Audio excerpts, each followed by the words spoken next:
Dear Love, ako po si Kiko ng Baguio City at ito ang aking alagang Unilove story. Ay, anak ng... Apo, halika rito. Dali.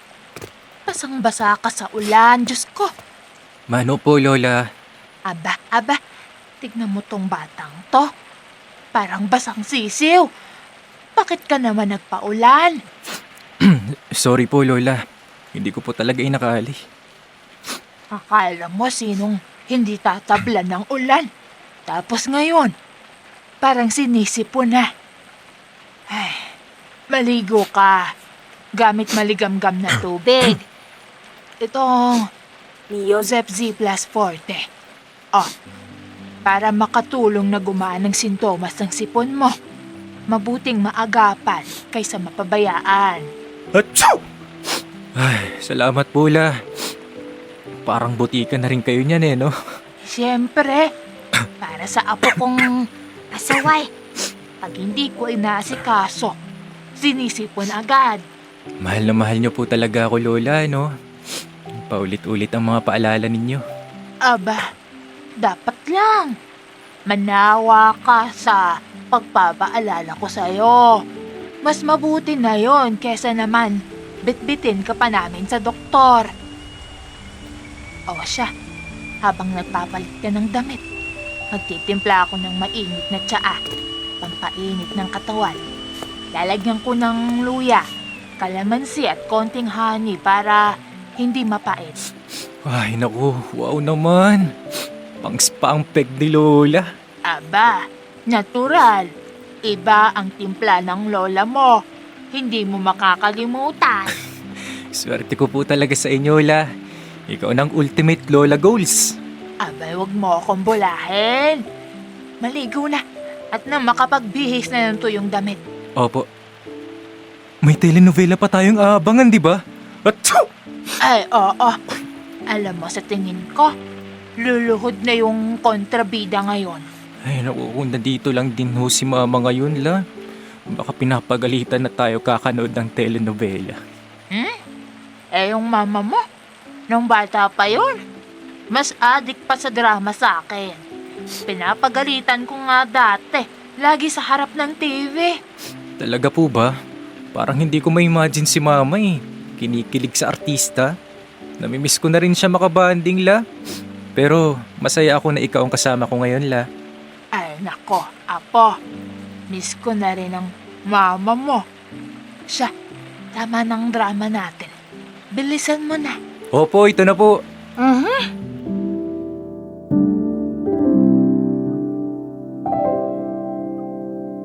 Dear Love, ako si Kiko, isang batang lumaki sa kalingan ni Lola Didang. Habang nagtatrabaho sa ibang bansa si Mama bilang OFW at si Papa naman dito sa Pilipinas, si Lola ang naging ilaw ng tahanan. Sa bawat lagnat, aralin at lungkot, siya ang nariyan. Iba magmahal si Lola. Malambing pero matatag, mapagpayo pero marunong magpatawa. Kahit tumatanda na ako, sa paningin niya, ako pa rin ang batang dapat alagaan at mahalin. Alam kong lahat ng ito ay sakripisyo para sa kinabukasan. At habang si Mama'y nagsusumikap sa malayo, si Lola naman ang humubog sa akin. Punong-puno ng pagmamahal. Sa kanya ko unang natutunang magmahal, umunawa at magsakripisyo. Si Lola Didang ang una kong guro, ang aking tahanan.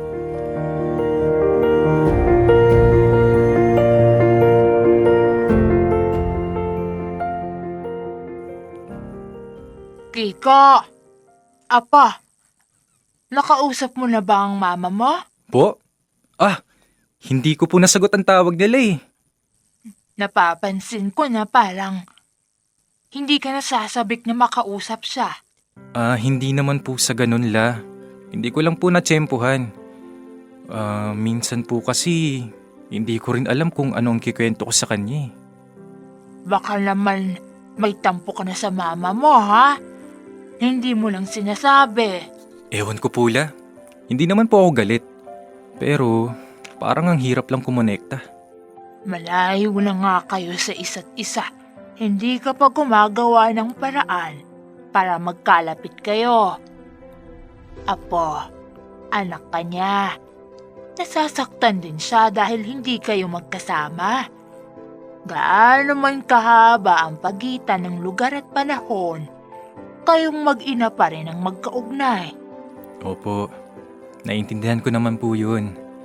Alam ko pong para sa amin to. Lahat ng ginagawa ni Mama. Kaya nga, tuwing 4:00 ng hapon, tumatawag ang mama mo. Bantayan mo na ang oras na yon. Hindi lang niya basta ginagawa yan para mangumusta. Namimiss ka niya, Kiko. Kasi po, simula nung umalis si Mama, kayo na po palagi ang kasama ko. Kayo po ang naging nanay ko. At si mama mo naman ang nag-aalaga sa inyo mula sa malayo. Wala man siya dito. Siya naman ang nagpapadala ng pangkain. Pambaon mo sa eskwela. Pambili ng gamot mo kapag may sakit ka. Iba lang ang anyo ng pag-aalaga niya. Hindi mo man madama agad, pero naroon yun sa bawat sakripisyo. Kumusta po si Mama noong bata pa siya, Lola? Inaalagaan niyo rin po ba siya nung parang ganito? Ay nako, matigas ang ulo ng mama mo pag nakakaramdam ng sintomas ng flu. Ayaw pa uminom ng gamot. Ang daming reklamo. Akala mo doktor. Pero sa huli, ako pa rin ang tama. Susunod pa rin siya. Ay nako, mukhang kay Mama ho ako nagmana. Kaya nga kabisado na kita. Iisang dugong nananalaytay sa inyo. Pero kahit matigas ang ulo ng mama mo noon, naging mabuting anak siya. Marunong gumalang, masipag, at may malasakit. Kaya tiwala ko sa iyo, Kiko. Nasa dugo niyo ang kabutihan. Iba po talaga kayo mag-alaga, Lola, no? Hindi lang sa katawan, pati rin sa puso. Nambola ka na naman, bata ka. Sige na nga, aakyat muna ako sa kwarto. Iidlip lang ako saglit. Magpapahinga na po kayo? Oo, pero bago yan, may sinigang na bangus dyan sa ref. Alam ko, paborito mo. Initin mo na lang. Tamang-tama sa malamig na panahon. Wow, sinigang, Lola! Kapisado mo talagang sikmura ko. Syempre naman, matagal ko nang alam ang gusto ng tiyan mo. At pagkatapos mong kumain, inumin mo tong Enervon Z+. Nakakatulong yan sa pagpapalakas ng resistensya kasama ang tamang pagkain at ehersisyo. Yes po, Lola. Thank you po. I love you po.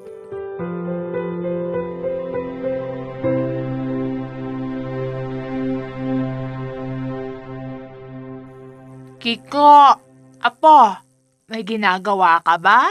Pagsandok mo ng lugaw ang papa mo, hindi siya nakapasok sa trabaho. Masama ang pakiramdam. Sige po, Lola. Kuha mo na rin ng BioFlu dyan sa medicine cabinet. Ipainom mo sa kanya pagkatapos kumain. Pa, kainin niyo po itong lugaw. At ito na rin pong gamot. Salamat, anak. Salamat din, Nay. Ricardo, inumin mo yung BioFlu pagkakain para makatulong maibsan ang nararamdaman mong sintomas ng flu. Mas mabuting maagapan. Opo, Nay. Maraming salamat ho. Buti, nandyan kayo palagi. Natural lang yan.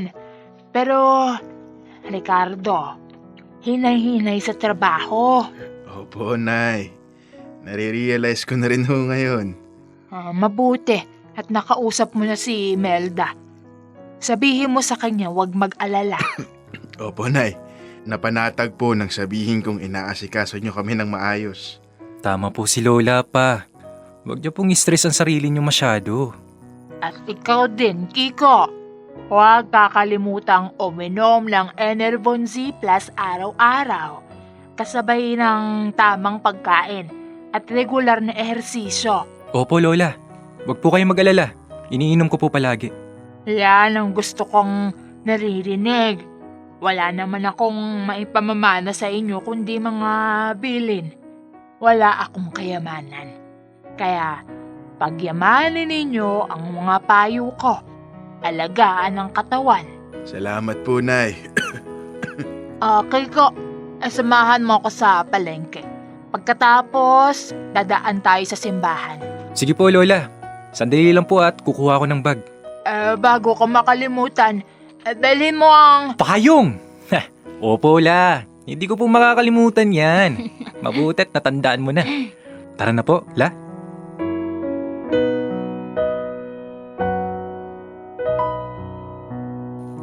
Dear Love, mula sa paggabay, pag-aalaga at pagbibigay ng payo, lahat yan kay Lola Didang ko natutunan. Bawat marahang pangaral niya ay hindi lang basta salita, kundi patunay ng kanyang wagas na pagmamahal.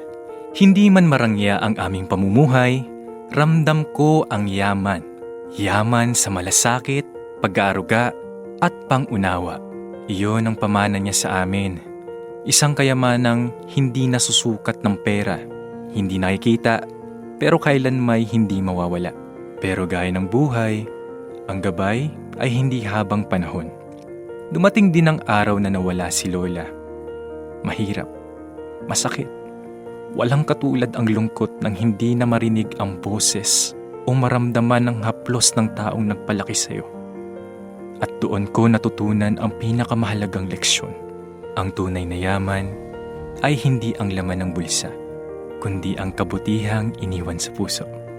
Ngayon, natututo akong magmahal, mag-alaga at magmalasakit, hindi para suklian, kundi para ipasa ang halimbawang iniwan niya. Oo, simple lang ang buhay namin. Pero ako ang pinakaswerte dahil ako'y pinalaking mayaman sa pag-aaruga ni Lola Didang. Sayang huma, hindi niyo naabutan si Lola Didang. Pasensya na anak. Okay lang yan, Melda. Ang mahalaga, nakarating ka pa rin. Hindi madali yung mga pinasan mo. Pero sigurado ako, naiintindihan niyo ni Nanay Didang. Kilala niya ang puso mo. Sigurado ho ako. Ngumingiti si Lola Didang sa langit ngayon. Masaya siyang makita na kumpleto tayo. Mas maganda sana kung naabutan ko siyang humihinga pa. Pasensya na talaga. Pasensya, Kiko. Sana hindi ka nagtanim ng sama ng loob sa akin. Hindi po, Ma. Kinaintindi po sa akin ni Lola Didang kung gaano po kayo nagsasakripisyo sa ibang bansa. Lagi niya akong sinasabihan, di lang sa haplos ng kamay nararamdaman ang pag-aalaga, kundi sa tapang na magtrabaho kahit malayo sa pamilya. Kaya salamat po sa inyo. Ang talino talaga ng Lola Didang mo. Kahit wala na siya, parang naririnig ko pa rin ang mga sinabi niya sa'yo. Gusto niyo po ba ng juice? Kape o kaya naman tubig? Sa totoo lang, anak, parang may nagbabadyang sama ng pakiramdam. Siguro dahil din sa jet lag at puyat, lumala na yung pakiramdam ko. Bago umuwi, mabigat na yung katawan ko at parang tutuloy na sa trangkaso. Meron ba tayong gamot dyan? Siyempre po, si Nanay Didang pa ba? Lagi pong handa yun, lalong-lalo na sa gamot. Sandali lang po, kukuha ako. Ito po, Mau, BioFlu. Gaya po ng laging sinasabi ni Lola Didang, tiwala siya sa gamot na ito. Salamat, anak. Ang sarap ng pakiramdam kapag may nag-aalaga sa'yo. Sana may paramdam ko rin sa inyo ang pagmamahal ko kahit nasa malayo ako. Opo, Ma. Dahil kay Lola Didang, napunan ng mga pagkukulang. Salamat, anak. Salamat, Lola Didang, sa mga pangaral, pagmamahal, at pag-aalaga na kailanman hindi mawawala sa alaala. Phenylephrine HCl chlorphenamine maleate paracetamol plus zinc is the generic name of Neozep Z Plus Forte. Multivitamins plus zinc is the generic name of Enervon Z Plus. Phenylephrine HCl chlorphenamine maleate paracetamol is the generic name of BioFlu. If symptoms persist, consult your doctor.